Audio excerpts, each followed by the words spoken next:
एवढं चढून आलो आम्ही, खूप चढाई होती अजून आहे. चलो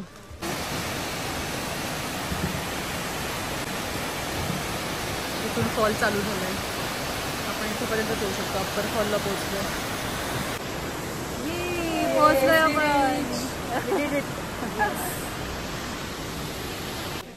पूर्ण 2.7 माइल्सचा ट्रेक पूर्ण केला आहे आम्ही.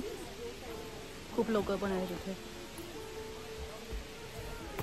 थोडंसं आता इथे रेस्ट करून मग खाली जाऊयात. थोडंसं खाऊ पण, काहीतरी बार्स वगैरे आणलेत आम्ही. पाण्याची बॉटल, थोडे बार्स आणि फ्रूट्स असंच घेऊन आलो आहे आम्ही. आणि पूर्ण खाली गेल्यावर मग आम्ही जेवण करू.